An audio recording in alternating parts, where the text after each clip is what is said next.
Hello viewers, আমাদের চ্যানেলটিতে আপনাদের সকলকে জানাই স্বাগতম। আপনারা যারা সৌদি আরবে নতুন এসেছেন তারা সকলে অবশ্যই আমাদের আজকের সম্পূর্ণ ভিডিওটি একটু মনোযোগ দিয়ে দেখবেন। আজকে আমরা শব্দার্থ শেখাবো। আমাদের এখানে প্রথম শব্দটি আছে সুক। আরবি শব্দ সুক মানে হচ্ছে বাজার। বাজার বলেন, মার্কেট বলেন, এটাকে আরবি ভাষাতে আমরা বলি সুক। এরপরে আছে মাহাল। আরবি শব্দ মাহাল মানে হচ্ছে দোকান। এখন দোকানের আবার বিভিন্ন ধরন আছে। যে কোনো দোকান বোঝাতে আমরা বলি মাহাল। যদি আপনি বলেন মুদি দোকান, মানে যেখানে মুদি মালামাল পাওয়া যায়, আমরা বাংলাদেশের তেল, খাদ্যদ্রব্য, বিভিন্ন জিনিস পাই, এটাকে আমরা বলি বাকালা। বাকালা মানে মুদি দোকান। এরপর আছে হাল্লাক। আরবি শব্দ হাল্লাক মানে হচ্ছে সেলুন।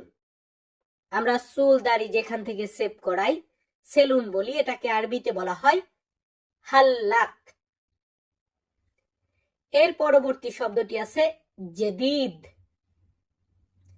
আরবি শব্দ জেদিদ মানে হচ্ছে নতুন। নতুন, এটাকে আরবিতে বলা হয় জেদিদ। এরপরে আছে শগল। আরবি শব্দ শগল মানে হচ্ছে কাজ। কাজের আরবি কি? শগল। আপনি কাজ বলেন, চাকরি বলেন, জব বলেন, মানেটা আরবিতে একই বলতে হবে, শগল। এরপরে আছে কাদিম। আরবি শব্দ অনেকে আমরা কাদিম বলি, অনেকে কেদিম বলি। তো কাদিম বা কেদিম এটার মানে হচ্ছে পুরাতন। পুরাতন, পুরনো। কাদিম, অনেকে কেদিম বলি, দুইটাই সঠিক। দেখবেন যার যার অঞ্চলে ইউজ করে। যাই হোক, পরবর্তী শব্দটি আছে হাদা। আরবি শব্দ হাদা মানে হচ্ছে এটা। হাদা জেদিদ, হাদা মালুম, হাদা খাল্লি বাল্লি। তো হাদা মানে এই বা এইটা। নতুন কিছু শব্দ শেখা যাক। আমাদের এখানে প্রথম শব্দটি আছে গিদ্দাম। আরবি শব্দার্থ গিদ্দাম মানে হচ্ছে সামনে।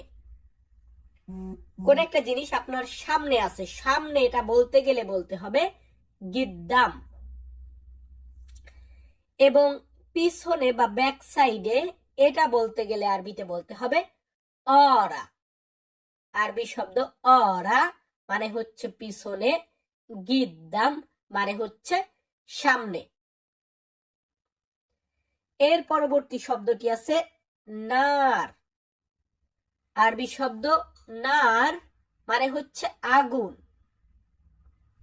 আমরা বাংলাতে আগুন বলি, এটাকে আরব কান্ট্রিতে বলা হয় নার। এর পরবর্তী শব্দটি আছে বাসাল। আরবি শব্দ বাসাল মানে হচ্ছে পেঁয়াজ।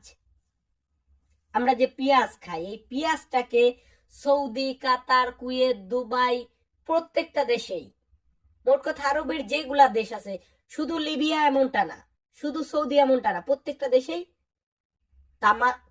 মানে বাসাল বলি পেঁয়াজকে, এবং খেজুরকে আমরা তামার বলি। তামার মানে খেজুর। এখন আপনি যদি বলেন ভাই ওমানে কি বলবো, ওমানেও তামার বলবেন। প্রত্যেকটা দেশে আমরা একই বলি।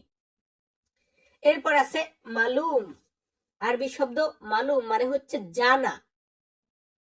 কোন একটা জিনিস জানা বা বোঝা, এটাকে আরবিতে বলা হয় মালুম। পরবর্তী শব্দটি আছে ময়া। আরবি শব্দ ময়া মানে হচ্ছে পানি। অনেকে আমরা মাই বলি, মাই মানেও পানি, ময়া মানেও পানি। তো এর পরবর্তী শব্দটি আমাদের এখানে কি আছে? তাল। আরবি শব্দ তাল মানে হচ্ছে আশা। ধরুন আমরা যে কাউকে আমি বলতেছি যে তুমি আসো বা আপনি আসুন, কিন্তু তাল, এই তাল শব্দের অর্থ হচ্ছে আশা। তো আমরা দ্বিতীয় ধাপ শেষ করলাম। আমাদের তৃতীয় ধাপের প্রথম শব্দটি আছে মুদির। আরবি শব্দ মুদির মানে হচ্ছে বস। বস এটাকে আরবিতে বলা হয় মুদির। এর পরবর্তী শব্দটি এখানে আছে বিমান। দেখুন, বিমান বা এরোপ্লেন, এটাকে আরবি ভাষাতে বলা হয় তাইয়ারা। আরবি শব্দ তাইয়ারা। তাইয়ারা মানে বিমান। এবং সাইয়ারা, সাইয়ারা মানে গাড়ি। দুইটা শব্দের কিন্তু মিল আছে। গাড়ি সাইয়ারা, বিমান তাইয়ারা। তো এর পরবর্তী শব্দটি এখানে কি আছে? তাস্কেরা। আরবি শব্দ তাস্কেরা মানে হচ্ছে টিকিট। গাড়ির বলেন, টিকিট, বিমানের বলেন বা সিনেমা হলের বলেন, টিকিট এটা বলতে গেলে আমরা বলি তাস্কেরা। এরপর আছে হোয়েন। আরবি শব্দ হোয়েন মানে হচ্ছে কোথায়। কোথায় এটাকে আমরা আরবিতে বলি হোয়েন। এর পরবর্তী শব্দটি আমাদের এখানে আছে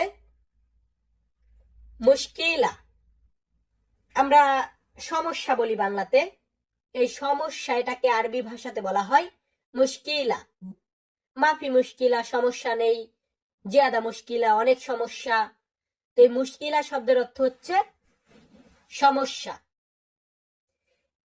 আবার আমি ধরুন বললাম যে কয়েজ, আরবিতে দেখবেন ওরা বলে কয়েজ। কয়েজ মানে ভালো। কাইফা হালুকা, তুমি কেমন আছো? আলহামদুলিল্লাহ, না কয়েজ। তো এই কয়েজ শব্দের অর্থ হচ্ছে ভালো। এবং খারাপ এটা বলতে গেলে আমরা বলবো খারবান। খারবান। আবার যদি বলেন যে ভালো না, তাহলে বলবেন মো কয়েজ, মাফি কয়েজ। এটার দ্বারা বোঝায় ভালো না, আর খারাপ এটাকে বোঝায় খারবান। তো আমরা ইতিমধ্যে 3টা ধাপ শেষ করলাম। আমরা এখন লাস্ট ধাপে চলে যাব। তো আমাদের এইখানে আছে কি? আরবি শব্দ সাদিক। সাদিক মানে হচ্ছে বন্ধু। বন্ধুকে আরব কান্ট্রিতে আমরা কি বলবো? সাদিক। এরপর আছে আখুই। আরবি শব্দ আখুই। আখুই মানে ভাই। আমরা বাংলাতে ভাই বলি, তো ভাইকে আরবিতে বলি আমরা আখুই। এর পরবর্তী শব্দটি আছে তোয়াম। আরবি শব্দার্থ তোয়াম মানে হচ্ছে খাবার। খাবার এটাকে আমরা আরবিতে বলবো তোয়াম। এর পরবর্তী শব্দটি এখানে আছে রুজ। দেখুন, আমরা বাঙালিরা বিশেষ করে ভাত খাই, তো এই ভাত বা চাউল এই দুইটাকে আমরা আরবিতে রুজ বলি। তো এর পরবর্তী শব্দটি এখানে আছে মৌজুদ। আরবি শব্দ মৌজুদ মানে হচ্ছে আছে। কোন একটা জিনিস আছে বানাই। দেখুন, আছে এটাকে আমরা আরেকভাবে বলি, যেমন ফি। ফি মানেও আছে, মৌজুদ মানেও আছে। দুইটাই শিখে রাখুন। এরপরে আছে কখন। কিরে, তুই এখানে কখন এসেছিস? কখন কাজে যাবে? কখন এটাকে আমরা বলি মিতা। আরবি শব্দ মিতা মানে হচ্ছে কখন। মিতার পরবর্তীতে আছে কেইফ। আরবি শব্দার্থ কেইফ। কেইফ মানে কিভাবে। আবার কেইফ মানে কেমন। এখন বলতে পারেন ভাই এটা কেমন হলো। দেখুন, ইংরেজিতে আমরা বলি না হাউ। হাউ মানে কেমন, হাউ মানে কিভাবে। তো সেমনই আরবিতেও কেইফ মানে কেমন, কাইফা মানে কেমন, কেইফ মানে কিভাবে, কাইফা মানেও কিভাবে। আমাদের লাস্ট যে শব্দটি রেখেছি সেটা হচ্ছে শুকরান। আরবি শব্দ শুকরান মানে হচ্ছে ধন্যবাদ। তো আপনাদের সকলকে আরেকটি কথা বলতে চাই, এই যে আমি শব্দগুলাকে দিলাম, ভিডিও দেখলেন চলে গেলেন, এভাবে শিখলে হবে না।